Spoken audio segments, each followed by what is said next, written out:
Doctor Who, double whammy! Hey guys, so here it is. I just finished watching Under the Lake. Just finished. About 7 minutes ago. I am so happy. So, if you saw my Facebook post thing about me not getting the Witches Familiar done as quickly as I wanted to because I was sick, then you would know that this review is a combination of the Witches Familiar and Under the Lake. So if you'd prefer to watch just the Under the Lake portion of this review, you can click here, and that'll just skip you forward to the next part. Starting out, the Witches Familiar. Maybe I'm being redundant, but the Daleks. The thing I don't get about the Daleks is they're supposed to be an undefeatable force, right? And they're supposed to be super feared, and they're supposed to be able to wipe people out like willy-nilly and just take over like that, right? And yet the Doctor defeats them all the time with ease. Yeah, there'd be some emotional turmoil in there sometimes. True. But it's still not hard for him to wipe them out. If you really want them to be scary, actually have them wipe out like several planets before the Doctor can figure out how to defeat them or something. On another note, I do stand by my original statement. A TV episode should not rely on the follow-up in order to be redeemable. But they did redeem it. One of my main problems with The Magician's Apprentice was the last shot that makes it look like the Doctor's gonna kill Davros as a kid, when we know that that won't happen for several reasons. 1, it would be a time paradox. 2, those sort of shots are always made for dramatic effect, and then at the very beginning of the next episode we see what really happened, which doesn't look natural. But the way they opened The Witches Familiar, immediately bringing Clara and Missy back into the picture with a flawless explanation, all while telling a story about the Doctor from way long ago. It was fun, it worked really well. The script writing weaved it well into the fun and yet slightly unsettling dynamic between Clara and Missy, and it just worked. I forgive you, Moffat, for making me not like the first episode. And not only did it show how Clara and Missy survived the Daleks via flashback of the Doctor devising the same genius plan that Missy implemented, they show how Missy survived the Cybermen, which was something I also was very upset about until this moment. I love Doctor Who again. Brilliance. That scene put me in a good mood to watch the rest of the episode, I will say. And it's no secret that the hardest thing about this episode for me to watch was because of the Daleks. Oh, and another problem with the Daleks is that they take forever to do what they say they're gonna do. They say exterminate like 5 times before they actually exterminate.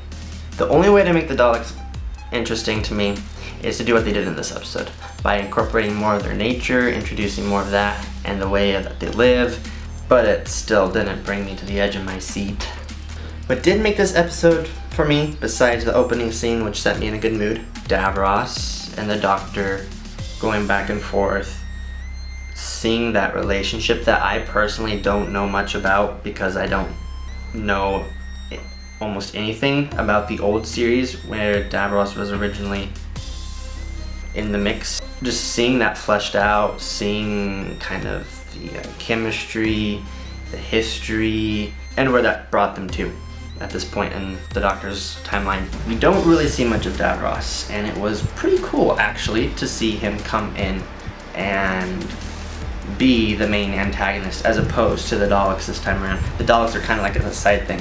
I really thought Davros had gone soft at first, and I guess I wanted him to because I saw him as a kid and he was a pretty cute kid.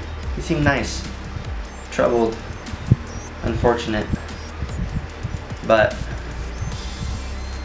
yeah, I fell for it. I did. Thankfully the Doctor didn't, and everything worked out in the end. Ooh, and another thing that just kind of went like this, Clara being inside the Dalek casing, because the Dalek filters everything she says to match what a Dalek would say. So when she says, "I'm Clara," it says, "I am a Dalek, I am a Dalek." That just brings you right back to the Asylum of the Daleks.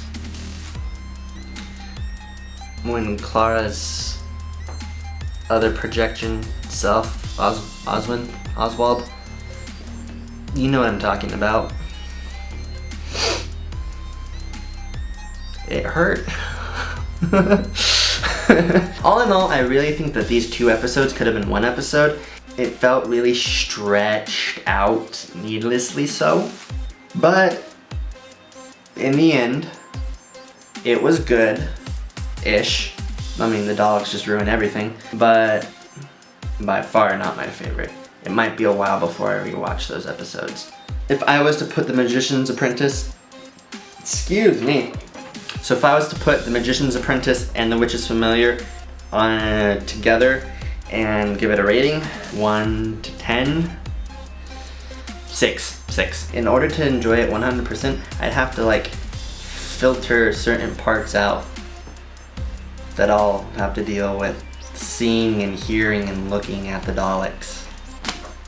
Oh, on that bit about the Daleks' nature and the way of living, the sewer thing is what I was referring to. That was interesting. Not compelling. I think the last compelling episode I saw with the Daleks was the Asylum of the Daleks, because of everything it did to the characters and had nothing to do with the Daleks. Enough about that. Under the Lake. Since I didn't take notes, I am going to bring it up real quick, kind of skim through it and talk about it bit by bit. Here we go. They can walk through walls. They only come out at night. And they're sort of see-through. They're ghosts. I was worried about them doing another underwater episode with Clara, just because it just felt too much like Cold War, but totally different types of story. So the premise of this one isn't very original as far as, you know, finding a craft at the bottom of the sea that apparently has been overlooked for a really long time.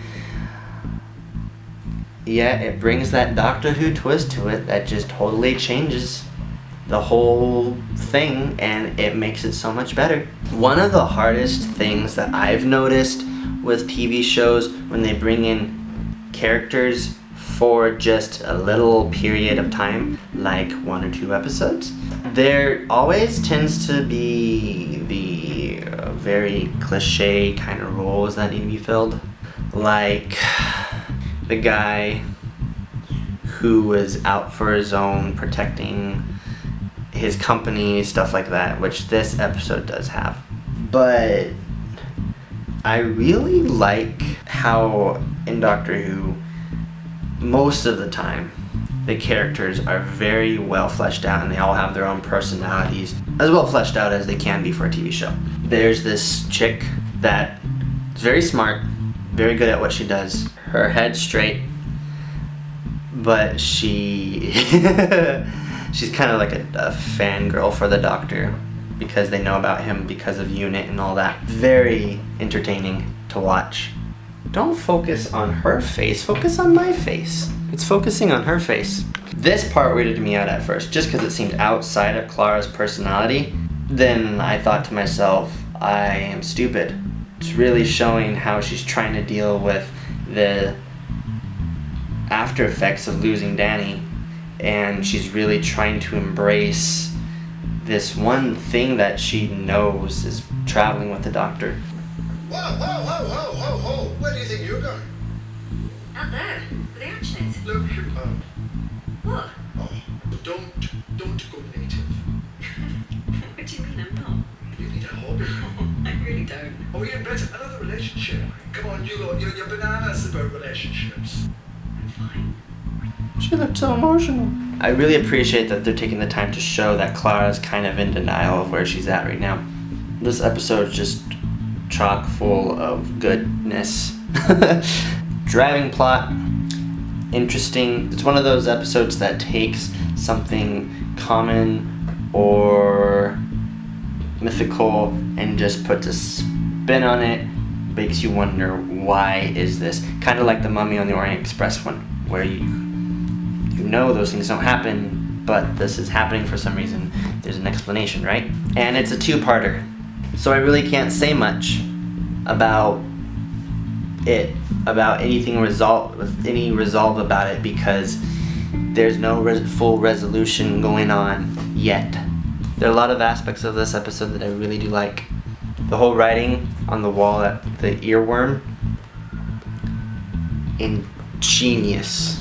Kind of reminds me of the Carrionites, where they used words as power.